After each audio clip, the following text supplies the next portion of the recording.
We are your new number one morning talk show here on the State of Football, part 20 in the books here, brought to you by the NFL DraftBible.com. RIC and the place to be here at the Jersey Shore each and every weekday, 9 to 10 a.m. Eastern, hitting you with the hot topics, hard hitting analysis with industry professionals coming into your living room.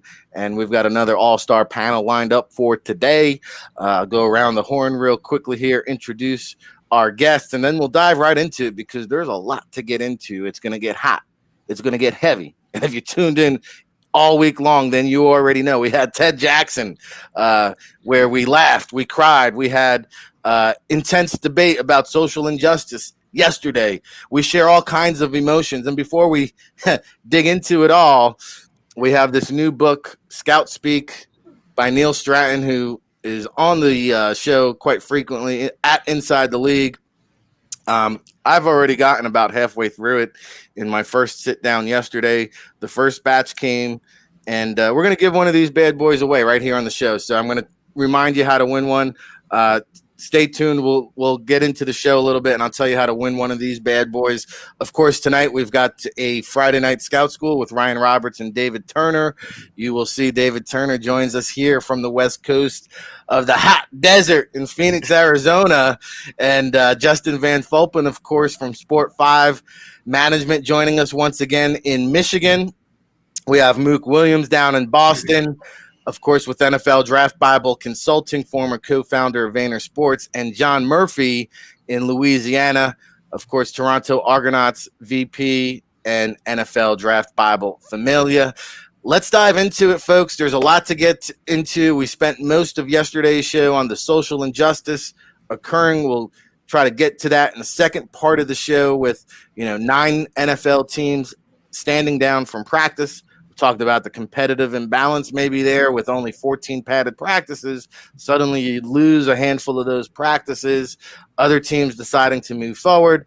A handful of games, of course, in the NBA, also in the MLB, not in action. So we'll dive into some of that. We'll talk about what the new 15-minute COVID testing means. At-home testing as cheap as $5 per test. That could really open up the floodgates. And it brings us into our first topic, which is the Nebraska lawsuit against the Big Ten. And 8 players now, with the support of their parents, had a chance to speak to a Nebraska parent yesterday, hoping to have them on the show next week. But they feel that the Big Ten was quick to pull the trigger, that they did not go through the proper protocol. The feelings amongst the parents is that the new commissioner, Kevin Warren, there is in way over his head. But, luckily we have a legal expert here in Mook Williams, so I'm going to toss it over to him. But first, let me just read to you what the case presents. Again, it's a lawsuit filed in Lancaster County, Nebraska, to cancel the 2020 season. The lawsuit includes claims for torturous, not torture, but tortious interference with business.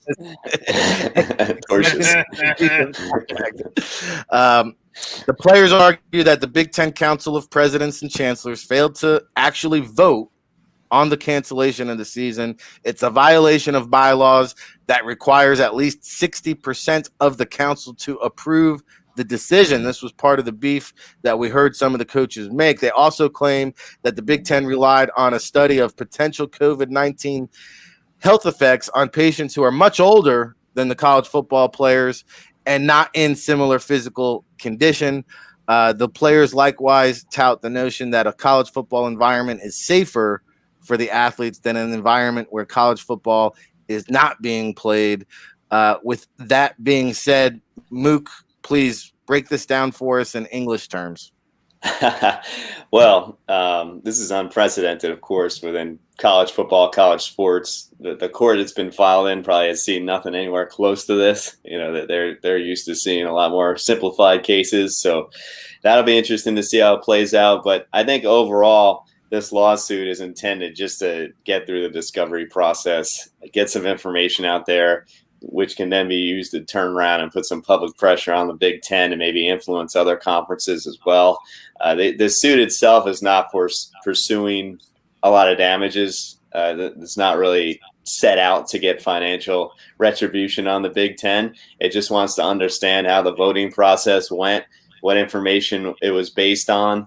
The plaintiffs in the case, are tied in with a bunch of, younger freshmen, sophomores, people that may not have any pro prospects at all eventually. And that's been one of the theories inside the case too, especially if you read the letter that was fired off as a warning shot against the Big Ten before the lawsuit was filed a couple weeks ago. So I think this is just a situation where you have some distraught players, distraught family members. Of course, there's probably people like that on every single team in the conferences that have chosen not to play, and they want answers. The whole world has been shooken up. So the attempt is to go through the discovery process, at least partially. So that means get documents, take depositions, issue interrogatories, which are written questions that need to be answered by the other party. I don't know how deep it's going to get because the Big Ten is going to be a lot more high-powered, high-gunned with the attorneys that they're going to be able to employ. They're probably trying to work out a settlement right now because it's bad PR for them. They're not worried about money damages or anything like that, but it's not great PR. I mean, it looks like a big it looks like a big mess.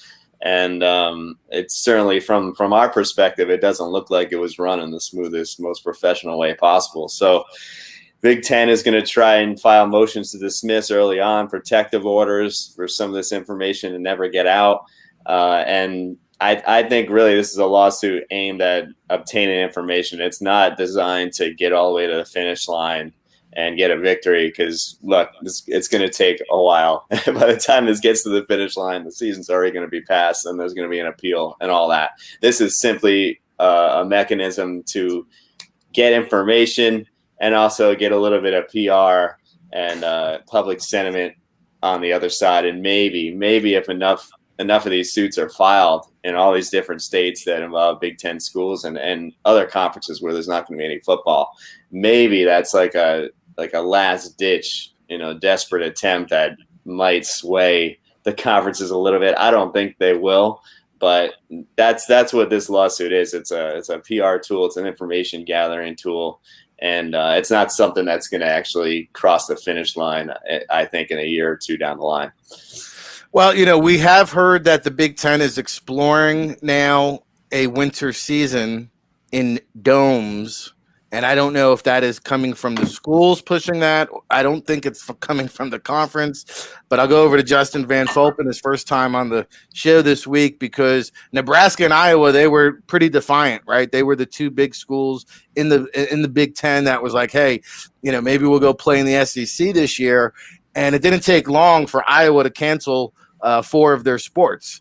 And so I think part of it is that the schools are feeling the financial burden here to try to get something done so that, hey, if this lawsuit does prevail, okay, it is a last-ditch effort. I don't know how swiftly the courts can move, but maybe, just maybe, it's a full court shot. Maybe it goes in, Justin. Maybe they can bring it back towards the end of the winter here. Your thoughts on the lawsuit that Nebraska parents filed? Yeah, I think as far as what Mook said in terms of being, hey, probably not anything that ever goes to the court standpoint there, but definitely something, again, that's trying to put public pressure. And we saw that Sports Illustrated article talking about, in terms of not having a vote, different things like that, trying to be able to get the football season in, not only in the Big Ten, but here as far as in the Midwest, the MAC. I mean, talking with some MAC coaches, they say they've got to play, in the spring in terms of on a financial standpoint, or a lot of these assistant coaches are concerned that they'll lose their job. So I think in terms of, when they look at playing in Minnesota, in Detroit, as far as Indianapolis and Syracuse, as far as those dome stadiums, as far as try to get something in December, January, and try to get it before the spring season to, and sort of try to be able to hopefully allow these guys to get some type of, film to be able to not allow them to miss this NFL draft window. Yeah, and we've seen here David Turner from Maverick Sports Consulting furloughs across the sports universe, not just football, and you can speak from firsthand experience. But how much of the financial burden are the schools feeling, and your thoughts here on the lawsuit? I was really shocked first on the furloughs or the loss of 4 sports at a major university like Iowa so quick and swift in this process. To be frank, and it looked like, though, if I'm drawing right memory here at barely 6 a.m. and on the West Coast, I think those were all spring sports that missed their season last year already, and they would be maybe impacted again this spring if the vaccine and testing and everything didn't get figured out. So it's just kind of interesting which sports were picked, and that they weren't just women's sports, and they were men and women's sports. So it was interesting to me that they did it so swiftly. But yeah, you're right on furloughs. I mean, I got let go really early on in the process from the Edmonton football team back in like February, and I was shocked. I really thought they were going to carry us for a couple more months just to see if the season kicked off or not. Other teams were asking about taking pay cuts and reductions, and Edmonton decided to make a swift cut. And I felt, obviously in a business sense, it made sense. When Brock called me, I'm like, you don't need scouts right now. You need to figure out if you're going to have a season. But from a personal standpoint, to let football people go in a pandemic, not knowing what was going forward, I mean, that as a company, I thought you weren't hurting enough to do that. But for a business, again, you got to make tough decisions. And I get why they made the decision. It hurt me financially and personally a lot. It took a long while for me to figure out how to get back on my feet to be paying and the bills and helping my family, just because I chewed through the savings the first few months. And now it's like, okay, I got something going. I'm building something. But, it took a lot of bootstrap pulling to get here. And so therefore I don't know if the big companies, the big schools really are hurting that bad right now. I think they're projecting forward how bad they will be hurting, and they're trimming the fat where they can at the time, at every stage of this, and to get lean. Well, to that point, Iowa, who canceled 4 sports, and we'll go down to John Murphy, who's also experiencing the same situation coming from Toronto. But John, Iowa just took in $55 million just a couple months ago from Big Ten revenue. Are they really that financially strapped where they had to pull the trigger this quickly and cancel those sports? Well, I think it's an interesting thing. The 4 sports are, men and women's swimming, men's tennis, and men's gymnastics, which in total cost Iowa less than it did to pay the strength coach, and we all know what that story was. So kind of just tells you, and again, he should get exactly what he's earning, exactly what they offered him.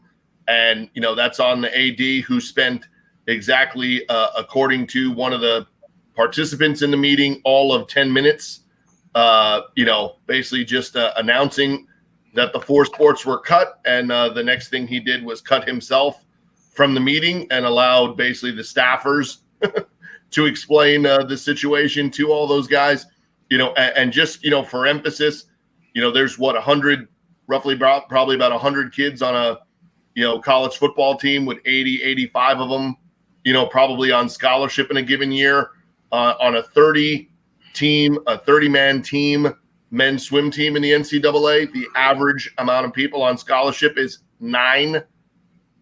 So, we're really not trimming the fat here.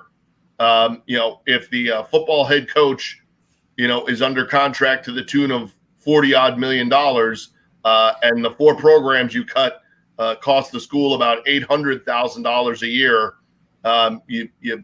you basically just cut out appetizers for the football team's coaching staff on the road trips. So excellent use of funding there by Iowa. In terms of Nebraska, it'd be nothing new for them in the Big Ten. They should get used to getting another loss because that's what will happen in this case. It's frivolous at best. It's basically what Mook is saying. It's, for lack of a better, it's a Hail Mary, but for Nebraska, who's 40-36, I think, since they joined the conference, pretty much been, playing around in last place and hoping that Indiana or Minnesota don't keep improving, or that's pretty much where they'll continue to be. Hey, they get $50 million a year. They win their 3 or 4 games in the conference and go to a bowl game that's sometimes in December. Hey, no one's really clamoring for Nebraska football, including Cornhusker fans. So it really shouldn't, this isn't Ohio State, right? This isn't Michigan. This isn't LSU or Alabama. This is a really good way for Nebraska to do what Mook said. No one would be talking about Nebraska football, whether we were playing or not. This is the only way that they're getting attention. And so if someone is asked to do it, it's a lot easier for the Big Ten, for those other programs, to not have it be your name that's on this or your program that's on this, but the people that would benefit the most are Ohio State, Michigan, and others, because if the Hail Mary works, everyone gets to celebrate. If they don't, the only one that looks like they were really out of tune and out of touch is Nebraska. And the one interesting thing, and Dave's, MD, David Turner, our resident, person who's made sure we all have an understanding that we're dealing with something that's not in any of our vision in terms of knowing exactly how all of this will play out down the road. For the same parents, it would be very interesting to know. You're saying they jumped the gun. You're saying they might not have all the information or all the things. But if your kid was one of the ones that were early back on campus, and we mentioned 338 kids pretty much overnight at Ohio State, getting it, 40 sorority people who get together and are in a small area with each other, and suddenly all of them are sick. How quickly would you have been filing a lawsuit against Nebraska and the Big Ten if those same 8 kids all got COVID, right? So, I mean, the balance of this is, I get the point of, hey, it's a short term, right? You have an academic, an athletic scholarship. They only last for so long. They only count for so long. But, in the bigger picture of things, what would this same group of parents be saying if Nebraska almost opened the door but kind of forced your hand to keep your scholarship by saying, come play or else, and all 8 of these kids had gotten sick? Well, now what kind of lawsuit are we dealing with? Probably one that has a lot better legs, actually. Well, a lot to unravel there. John essentially chopping Scott Frost at the knees there, saying, hey, Nebraska, you got nothing to look forward to. I will remind everybody on a side note, the Rutgers recruiting is just unbelievable what Coach Shiano's doing there. So don't forget Rutgers is in the Big Ten too, because they're going to be making noise. But I think the point that you make about, there's strength coaches on the football team that are costing the school more money than the 4 sports combined is pretty remarkable. Mook, I'll give you the final word here. You had all of our panel kind of weigh in. You're saying that this could be dragged out for possibly years. Any possibility that there's a saving grace? You're on mute. Thanks for pointing that out. Yeah, I mean, it could certainly force action. It's not you're not going to win the actual lawsuit, but it could totally force action in terms of turning some of the PR around, especially if we get other lawsuits. That's the key here. This one suit on its own, I don't think it's going to have that much of an impact to get the Big Ten or anybody else to do anything. But and hey, attorneys being attorneys, and these are strange times, and there's going to be some opportunistic attorneys in all those states, and I'm sure right now it's in process. I'm sure similar lawsuits are trying to be built right now. If we had a series of lawsuits all around, that might result in some type of movement of a platform of position.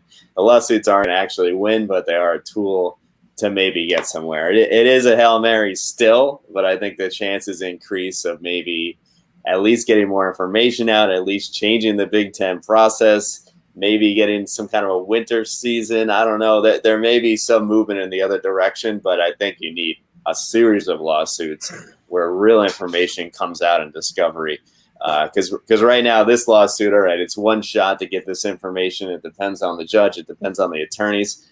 Now we're going to take 8 to 10 shots, 12 shots, whatever. With all these different lawsuits, you got to figure at least one of them gets through and gets some pretty interesting information and turns it over to a journalist. And then now you got an in-depth story, and then that might shift something. But yeah, the lawsuit itself, I don't think is going to win, but something could happen if momentum builds, if you get a series of these happening. And just one other point, you mentioned the Iowa strength coach. I mean, this whole COVID situation, the cancellation of seasons, the internal strife about what to do and how to handle this, it really pulls the Band-Aid off of the business of college sports, right? The swim team, it's operating at a deficit. The football team is the exact opposite. It's feeding a lot of people. It's padding a lot of pockets. The players being at the end of the line, but it's really, hey, it's big money. The archery team, the swim team, the field hockey team in most cases is not doing it. So there's really a haves and a haves not here in the world of college sports, and you're seeing the Band-Aid ripped out and having that reality, which we all knew, truly exposed for the world. Well, last one for you quickly here, Mook, because we had David Turner chime in our chat room. If there are more lawsuits, does it then become a class action lawsuit? It could, because it's everybody impacted in a similar way, right? The legal theories, though, and I don't want to get too deep into this. On this show, it's not a legal show, but the legal theories to winning or at least staying alive for a long time are really questionable. They're based on the ability to get professional success, to market yourself, hypothetically taking advantage of names and likeness in case that's allowed, in case those laws pass. So the actual foundation of these suits, in a way, because you have to show damage, you have to show that you were hurt in some way. Showing that, especially with what some of our other panelists said, with the real risk of getting COVID if you did play, it's the merits of the case itself are questionable. But yeah, I mean, in terms of forming a class, I mean, you got hundreds of people affected in the same way. So it surely is possible. Well, I know you are on a tight schedule, Mook, and we appreciate you hopping on, taking some time to break down the legalities of this Nebraska lawsuit. We appreciate everything you do. Obviously, at the NFL Draft Bible Consulting, you can log on to NFLDraftBible.com, check out our services there. Of course, make sure you're following Mook on Instagram for his Mook Brews reviews. Mook, before you go, can you give us a quick beer that is on the hit list on the Mookagram? Oh man, well, these are weird times in the beer world too. But I'm staying local. I'm kind of forced to stay local, and I'm trying to hit some of the COVID era beer gardens. And the very best one, if anybody's anywhere near Massachusetts and allowed even to come in at this point, go to Widowmaker Brewing, their outdoor beer garden on the water on the Neponset River in Quincy, Mass, with a sea breeze coming in the whole time. I don't think you could get any safer. And eventually Widowmaker is going to start distributing. So check them out. Anybody with any weird COVID legal questions, we're dealing with all kinds of issues, evictions, foreclosures, credit card default, all this kind of stuff. I'm very experienced in handling all that. So DM me at Mookagram and Mook's Brews for the beer reviews. And guys, thanks for having me. Always a pleasure. And I'll recap the second half of the show on YouTube later. Thanks, guys. Appreciate you, Mook. Thanks for joining us here. State of Football Part 20 rolls on. I mentioned to you we have the new book, Scout Speak by Neil Stratton at Inside the League. I'm going to tell you how to win a free copy right now. Here's what you have to do. One, you need to follow at NFL Draft Bible and at Inside the League on Twitter. You then need to tag us on a post and tell us why you should win a free copy of the book. and we are going to give it away to whoever earns the most points.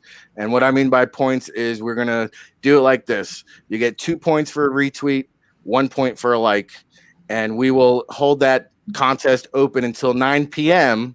tonight, Friday, because at 9 p.m. tonight, we're going to give away a second book on Friday Night Scout School. So if you're not registered for tonight's seminar, you should get registered. We are going to give away a second book tonight, Friday Night Scout School, but the first winner will be given away today. You have until 9 p.m. Eastern time to tag at Inside the League, tag at NFL Draft Bible. Tell us why you deserve a copy of Scout Speak, and we will get a hold of you and put that in the mail. All right, guys, let's shift gears a little bit. David, we have not talked about the new COVID testing procedures or the new test, I guess, that is FDA approved, set to hit the market. I do believe that the Trump administration announced last night that they were going to buy $150 million worth of these $5, 15-minute, same-day tests to give to frontline workers, nurses, and those who are in need of it. However, let's talk about the impact of the football world here first. I don't know how much you've dove into this new testing, but it can bring back sports. The idea brings back sports, but what's the accuracy? And I'm sorry if I'm skeptical on this, because I've seen stuff through my career, not just with say testing for this, but other testing that gives false positives, and they give a false negative. How accurate? My whole thing with my research when I'm scouting a player and my judged on is my accuracy of information, right? How accurate is this test? If they can tell me it's a 15-minute, test, game changer, like that, seriously, like that accurate, we're going 99.999%, then this is a huge game changer. It makes everyday testing for every sport, possible. At $5 a pop, that just became a lot more affordable than the other tests, and the turnaround becomes incredible. So, if the accuracy is there, then, I'm totally on board, and it is a game changer. If the accuracy is in question, then, which I haven't seen, so I'm not trying to put a conspiracy theory out there. I think it's 97.5 to 98% accurate. Well, then, then that is a huge game changer. You got a lot of people that can now test. But what does testing do? It just shows you who's got it. It doesn't prevent anything. It's not a vaccine. It's not social distancing. It's not a mask. And all these parents that want to go sue people. It's like, what if your kid winds up ending his career with a heart murmur or something now because we find out COVID affected his heart a certain way, like John alluded to earlier. It's a whole different lawsuit that's going to court there. So, it's like, these Big Ten, these conferences, these men that are in charge of these young men, when they make a decision to protect them, they get taken to court. If they don't protect them, they're going to get taken to court. We're just running to court in America in so many, the fastest way we can find possible. I think when you're a leader and you're in charge of people, you have to think of their safety first and foremost. And when parents say that the test is done on a bunch of older people, we just need to go to Georgia State to look at their quarterback. And he had to retire because of his post-COVID heart condition that was created because of COVID. He didn't have a heart condition before COVID, went through all the protocols and program things after COVID. He's got a heart condition. He can't play football anymore. So you don't have to sit here and tell me that the conditions and everything were based on older people. It's based on the disease, on the virus, I should say, that we're now experiencing for the first time in the last 8 months that we've known about this. So to err on the side of caution, on the side of people's health, long-term health, it was the Big Ten themselves who they had their cardiologist give them a report about the heart thing. I talked about it 3 weeks ago, and that was one of their major decisions why not to play. So they went to a doctor, they listened to their experts, they followed the science, made a decision, and now they're in court. Like, why? Like what Mook was saying, to open up the books and see why and how the decision was made. I'm a parent. I would just be happy that a man stood up and said, no, we're not going to risk your son's health today for the benefit of our pockets. Because that's what he did. They didn't stand up and sue him when they canceled school. They didn't stand up and sue him when he said, don't come into class today. They're suing him because they can't play a game. And that's ridiculous. You know, we're talking about playing a game, guys. We're talking about being on the field in a game. You want to sue somebody for something? Say my education is in jeopardy. My long-term health is in jeopardy. Those are reasons to be like, okay, I'm mad about this. But they can't take them to court for that. They can take them to court to discover over why they're not playing a game. Like, that's how out of whack our society is. And you know I get fired up on this stuff because as a parent, it hits my home. You know, it's my home. I got a 15-year-old son, and if his high school football coach was like, you need to come play or, you know, next year you're not going to make varsity. I mean, me and that guy, I mean, yeah, I'd probably be arrested because I'd be pumping him in the mouth. Plain and simple. Be like, you can't tell my kids something like that. But here we got guys saying, no, you don't get to play because we don't want to line our pockets. And we're going to choose your health first. And now they're in court. Like, what? Well, yeah, I mean, listen, obviously there's a difference here, Justin, between the college amateur player and the NFL professional player, right? But from a NFL standpoint, at least, it's from a society standpoint, really. I mean, even though there is still a 2% error of the test, I mean, in terms of cost, efficiency, turnaround time, this could definitely open things up, maybe not only in the economy, but for pro sports. Yeah, definitely. And I think in terms of, hey, if we can at least have this in terms of on game day with the NFL, because the NFL is going to play. Whether you agree with it or don't agree with it, the NFL is going to play. And in terms of if this 15-minute thing has some type of accuracy, like it was reported 97.1 to 98.5% accurate, in terms of on game day, we can do a 15-minute test at 9 a.m. and let's say they test positive. Well, maybe it is a false positive like we saw with the Detroit Lions and Matthew Stafford. Well, then we can do another test maybe at 11. You know, and see, okay, can we get the, you know, and then maybe that's a negative standpoint. So I think in terms of, hey, the response, because even with, you know, if you watched on Hard Knocks in terms of the Rams and the Chargers, in terms of, it still was a 24-hour turnaround time in terms of where the positive tests were. And I think the NFL has done a great job. There's still only one guy that's on the COVID list, the COVID IR list. So they've done a great job in terms of this is, again, will be a speed up to be able to see, okay, hey, before they go into practice, before they go into a game, in terms of, hey, are they spreading that disease, you know, there? Unfortunately, right now, they haven't. They've been pretty good in terms of the NFL, but I think this is a good thing.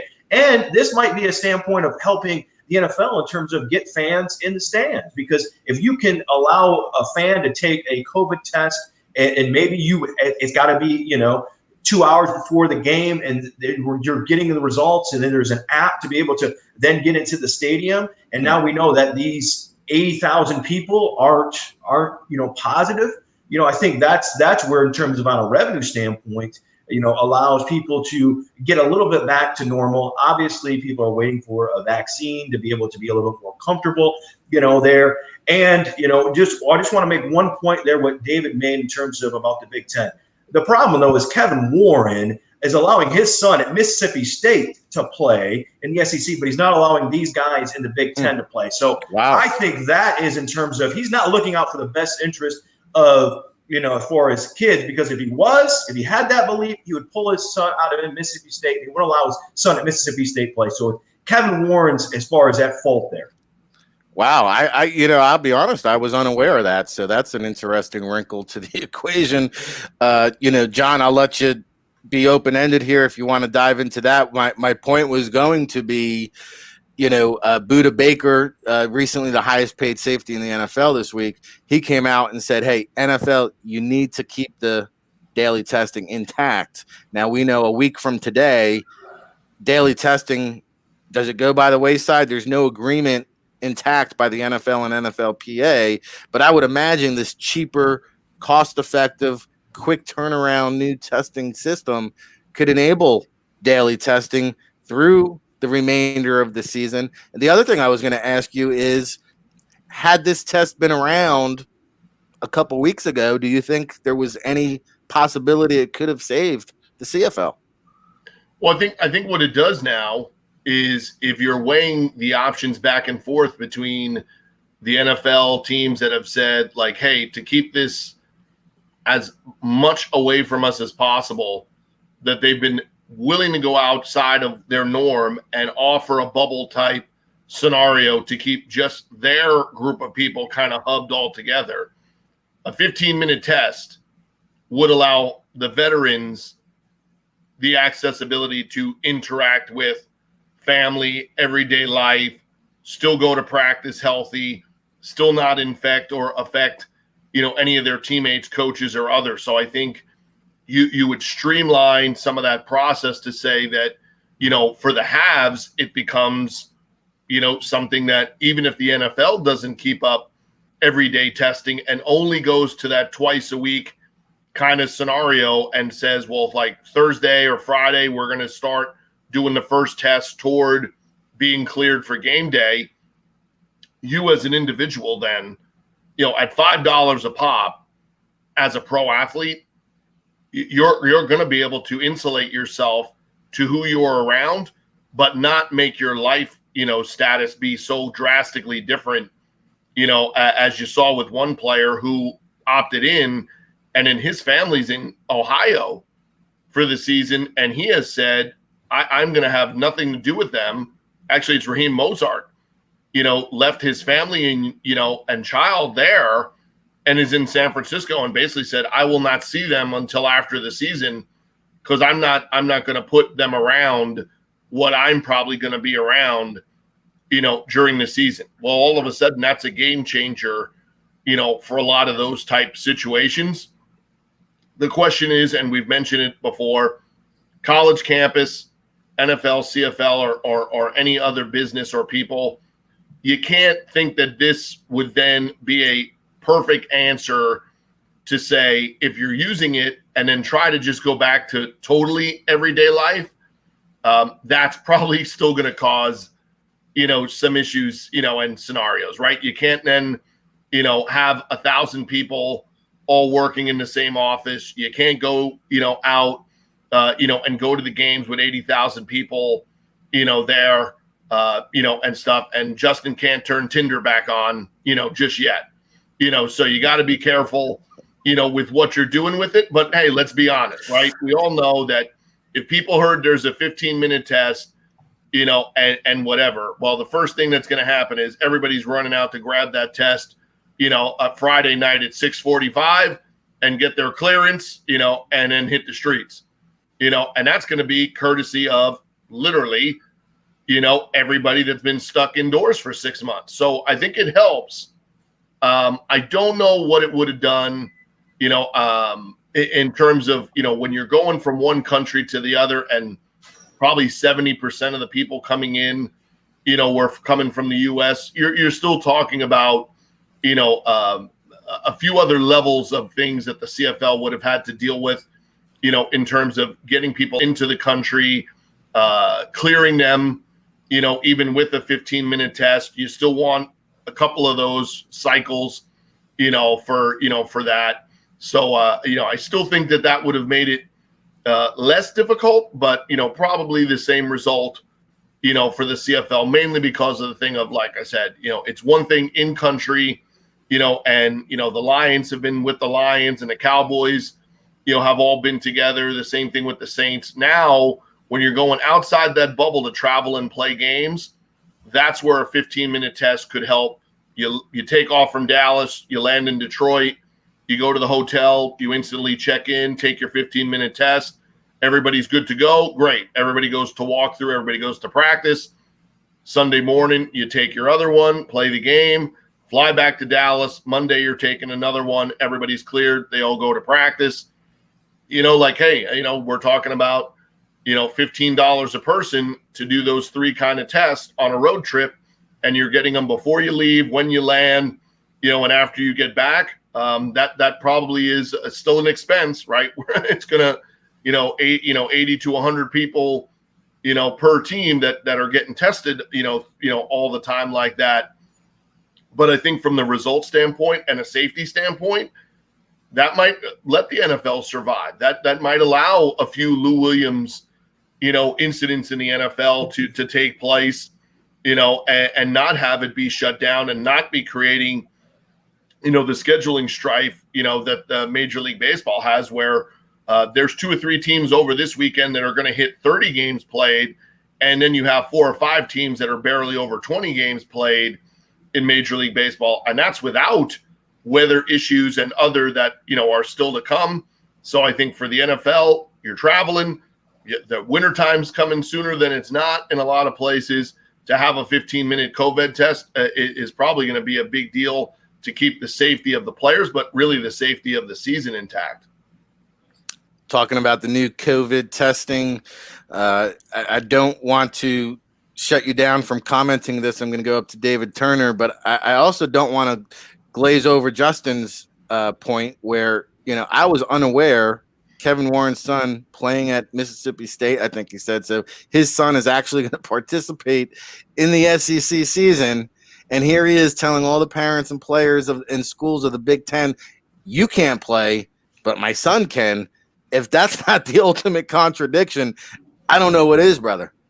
Well, again, he's not his son's keeper. Over 18 years old, that son could have marched out of the house and said, Dad, I'm playing. That son could be still living in Mississippi and not even have come home for the summer or, stayed in an apartment down there. We don't know the dynamics of the family or the dynamics of that conversation the father had with the son.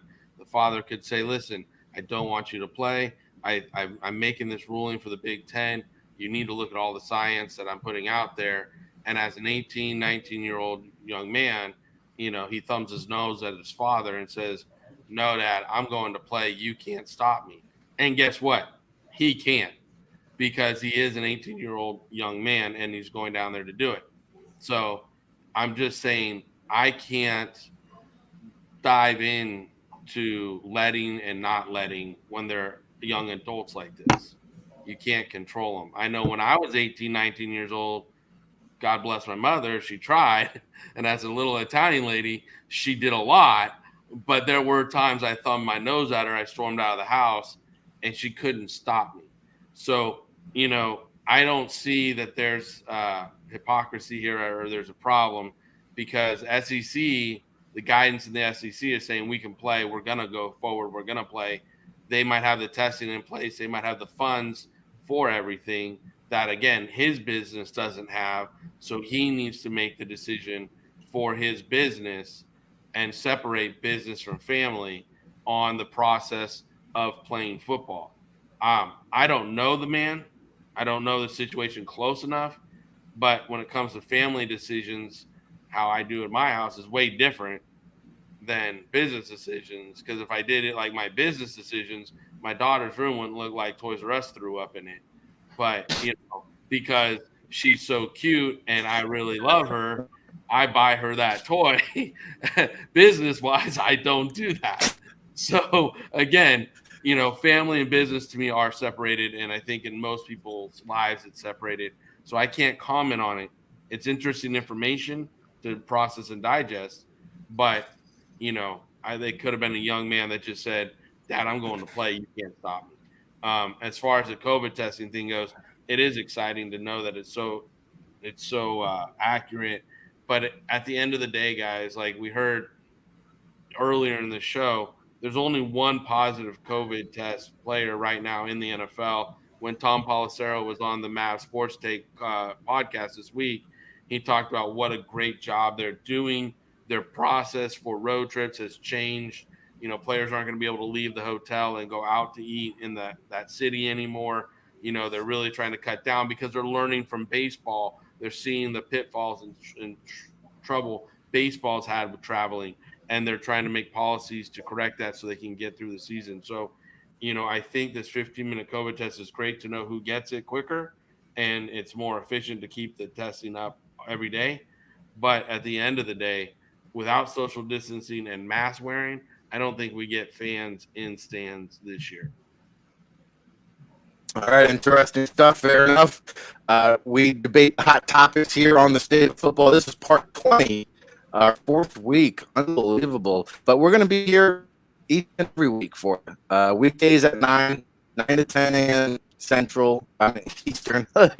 Hey, Eastern time over here on the Jersey Shore. But we're bringing you the hard hit analysis that you want to hear. Bringing you special guests. We are going to continue to move on to a larger platform, and I'm being told my video is breaking up, so hopefully you guys can hear me.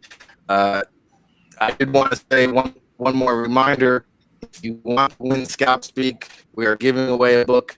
We're holding a contest. All you have to do is tag Neil Strahan at Inside the League, tag at NFL Draft Bible, go to Twitter, tell us why you deserve to win this free copy, and then we will award points. Two points for a retweet, 1 point for a like. We'll run that contest up till 9 p.m. Eastern, and then we will do a second contest on Friday Night Scout School tonight with David Turner and Ryan Roberts. We'll have more details about that later on in this show. And, one quick topic here with a few minutes left to play around. We spent a lot of time on it on yesterday's show, the social injustice occurring around our nation, how it's impacting the sports world. Justin, you were not on the panel yesterday, so I'll start it off with you. Again, NBA not in action, a handful of MLB games being canceled. I think we saw 9 organizations in the NFL not practice yesterday. Any concern in terms of, the NBA was concerned about the COVID, not finishing the season, but now the social injustice and how that's impacted. They voted yesterday to resume the NBA playoffs when that picks up again. I'm not sure. We mentioned on yesterday's show how different owners have different stances on whether players should kneel for the national anthem. Jerry Jones, of course, being at the forefront there. Any concern that this could delay, cancel, postpone, create makeup games at the NFL level? No, I don't think so. I think, we've got to respect what the NBA players did. Looks like they will kind of resume everything that was going to go on Wednesday, tomorrow there.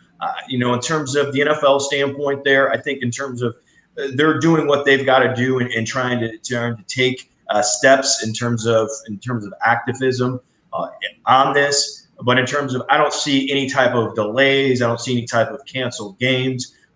People have asked me, hey, do you think the NFL would do what the NBA did? And I don't think that's they would do that in terms of just on a financial standpoint. We look at far as the NBA, the LeBron James, far as the money they make, and versus in terms of the NFL, those guys don't make that type of money. Most of those players in the NFL are paycheck to paycheck type things. They need to play there to be able to make that money. So in terms of, even if they wanted to do that, as far as on a financial standpoint, I don't think many of them would do that there. But if they did, again, as far as you respect that decision of whatever they would want to do, but I just don't think that would happen in the end. Well, everybody's got an opinion, and you know what that means, but folks are weighing in, John. We saw Brian Urlacher just make some ignorant comments yesterday. His former teammate, Matt Forte, responded by saying he's just blinded by wealth and privilege. So you have former teammates now bickering in terms of the social injustice issues.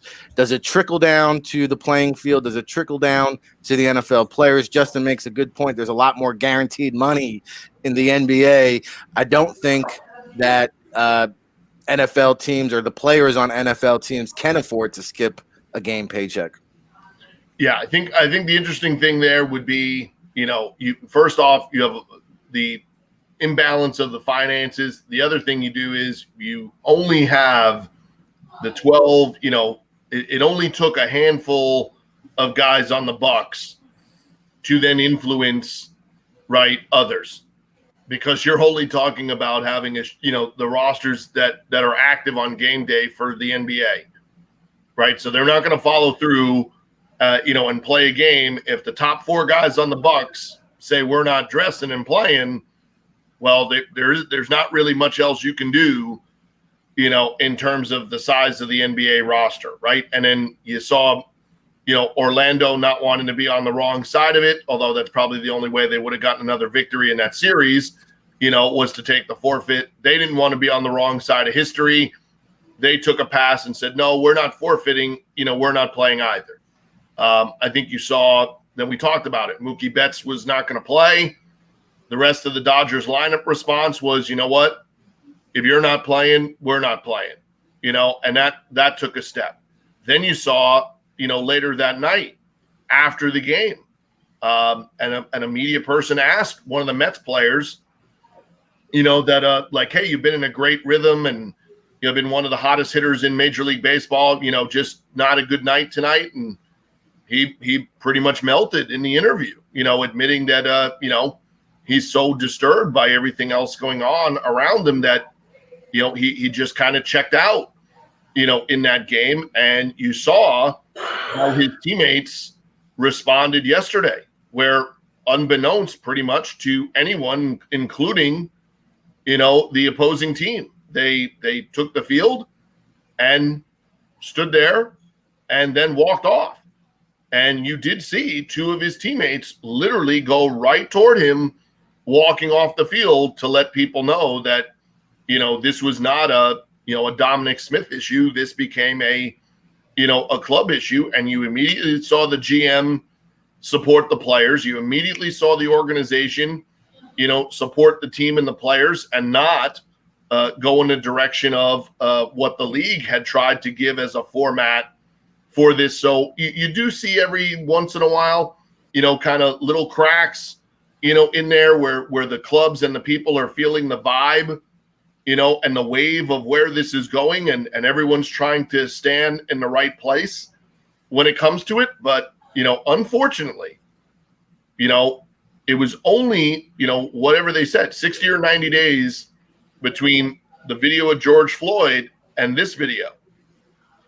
This happens again in September, October, November. I bet you there's not an NFL game played. And if there is, I bet you something similar happens, because right now the temperature gauge with the players is to not be on the wrong side of history, unless, far less than ever before, their money and the privilege of playing sport to them is being outweighed by the idea that when they go home to their friends, when they go home to their communities, when they have to look their kids and their parents and others in the face, they're willing to sacrifice game checks. They are not willing to sacrifice being on the wrong side of this situation.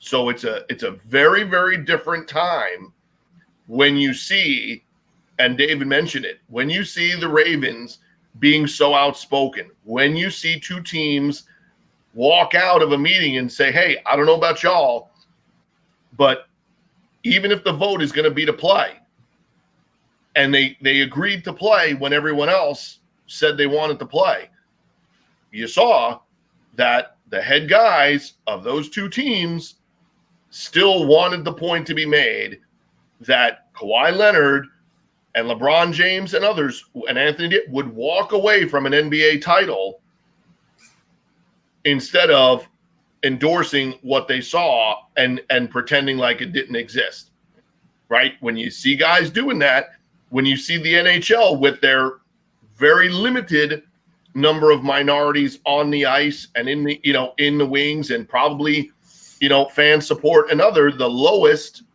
of those be re-engaged in the moment and cancel 2 days of their own sport and say, we're not going to be on the ice. Even though we're in Toronto and Edmonton, we're not going to look like we are so far removed from this subject matter that we just don't get it. The amount of money that the NHL sacrificed being in two hub cities, having, 8 teams still left, that's not a small amount of money that they walked away from Thursday and Friday when they would have had sports TV live to themselves.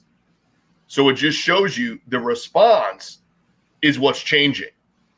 And the players' willingness to do something different is changing. And the real reason I believe it is that now look at what most people are saying all the way to Roger Goodell.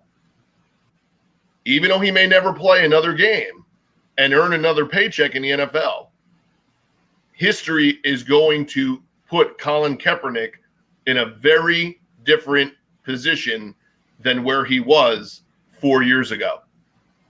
And I think the players are very, very mindful of what their brand is. And their brand is the name on the back of the jersey, not the name on the front of the jersey. And they are protecting that brand to not be looked at in a negative component. Because you can see it. It's happening over and over and over again now that the stick is, the measuring stick is moving. That dial is moving quickly in the direction. And I would not, maybe there won't be a whole game.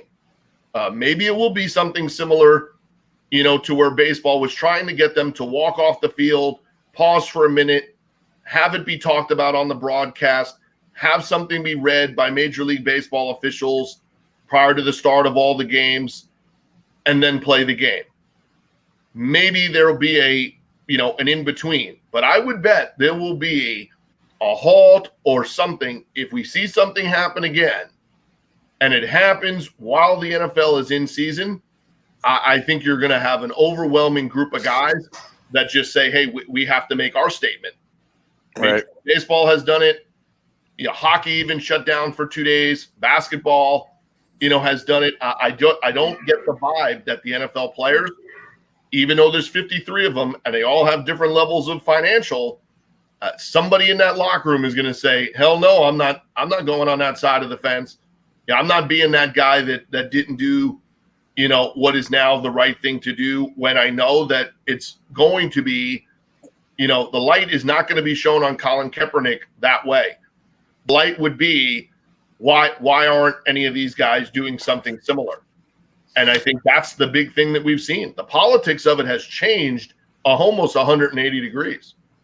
Yeah, and I just hope we don't see what we saw yesterday, which was the Mets GM not knowing he had a hot mic and being caught recorded saying, hey, the commissioner of MLB, Rob Manfred, reached out to the owner of the Mets, Jeff Wilpon, and said, hey, wouldn't it be great if everybody takes the field at 7:00, storms off the field, remains off the field for an hour, then retakes the field, and almost as a scripted drama.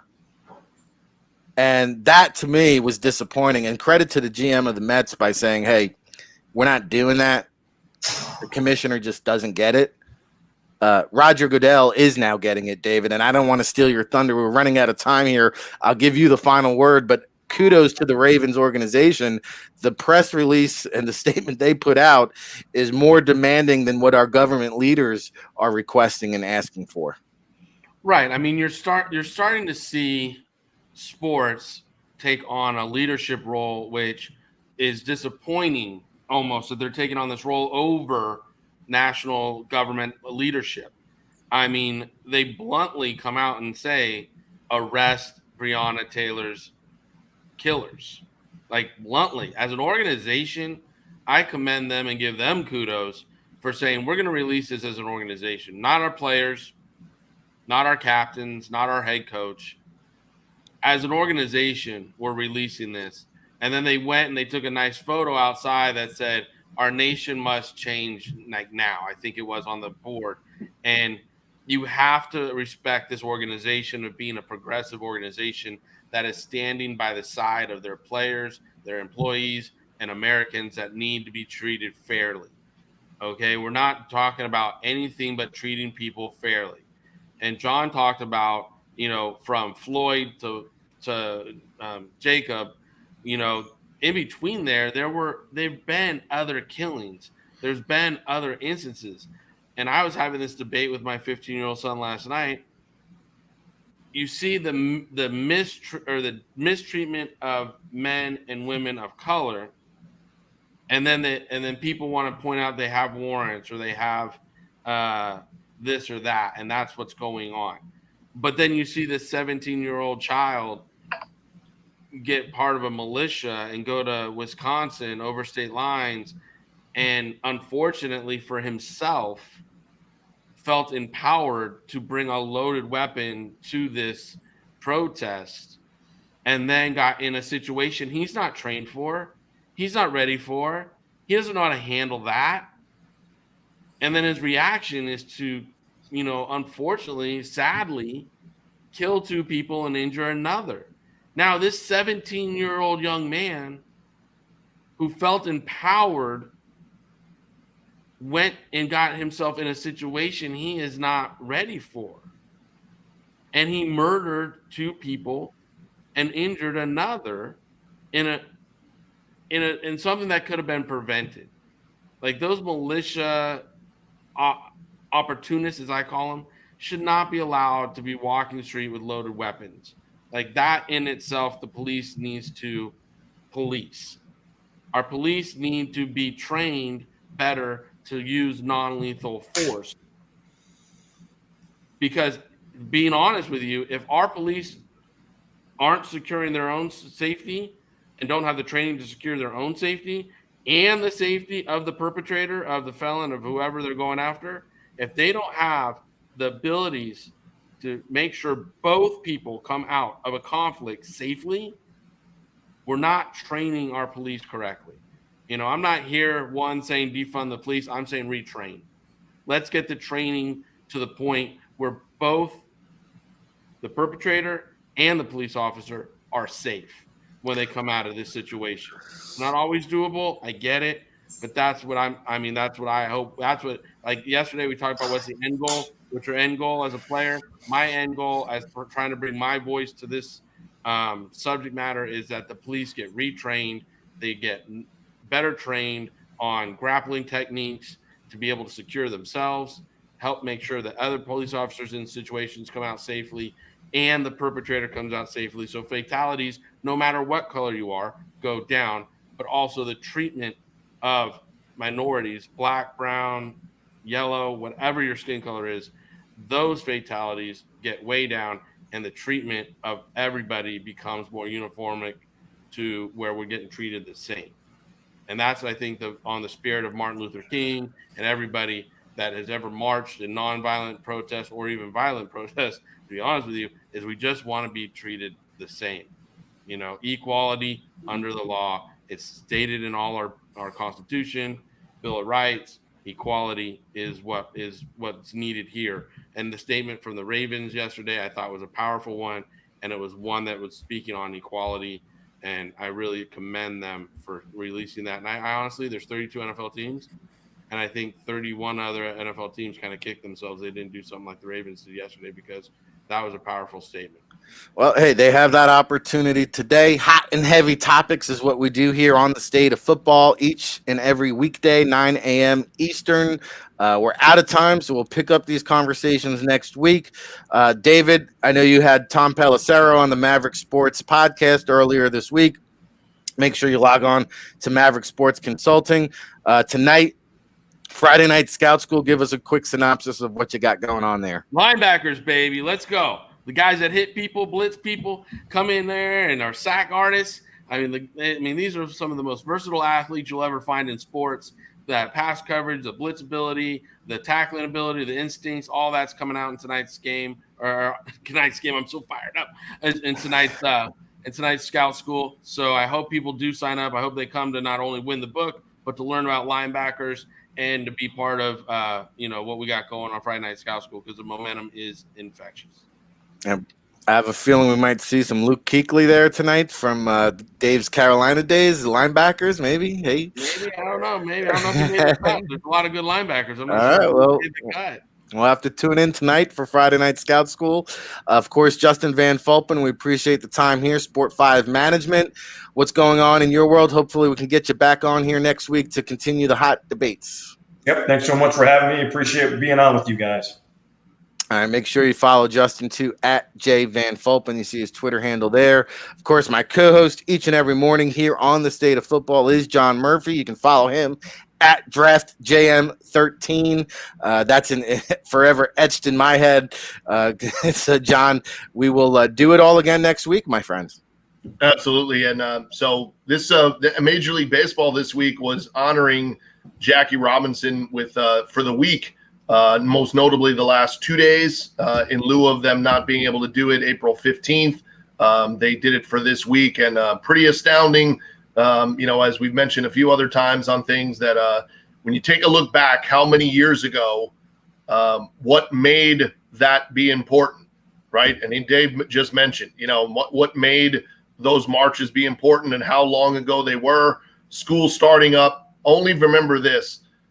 It was only 60 years ago in Louisiana that schools got integrated.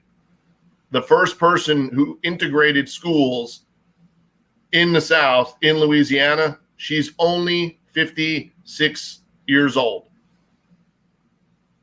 Okay, so, that's, there's some interesting things that you can do with numbers and time and elements of things, but I'll leave it with this. Unfortunately, it is a very true statement that if Martin Luther King were to come back and get one more day to celebrate being on Earth, unfortunately, he would still be marching.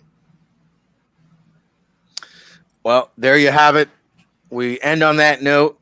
I did knock the Mets owners. I'll end on a praise. They do have the Jackie Robinson Rotundra. So when you first walk into that stadium, you are surrounded by nothing but Jackie Robinson pictures, memorabilia, highlighting that man. We're going to highlight the hot topics each and every day next week. Again, NFLDraftBible.com is the one bringing you this content. And I just want to remind everybody one last time, Scout Speak, I'm telling you, I had such a hard time. If it wasn't for my lovely wife and daughter, I would have never put this book down yesterday. I was just so really enamored with all the stories. And you don't even have to want to be a scout.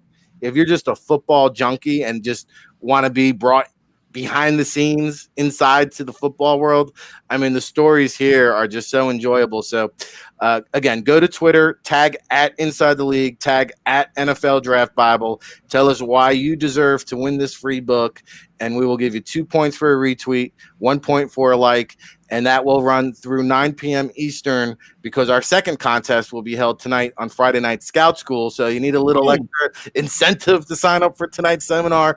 There you have it. Again, I thank all of our great panels, David Turner, Justin Van Fulpen, John Murphy, of course, Rick Saratella here. Till Monday, everybody.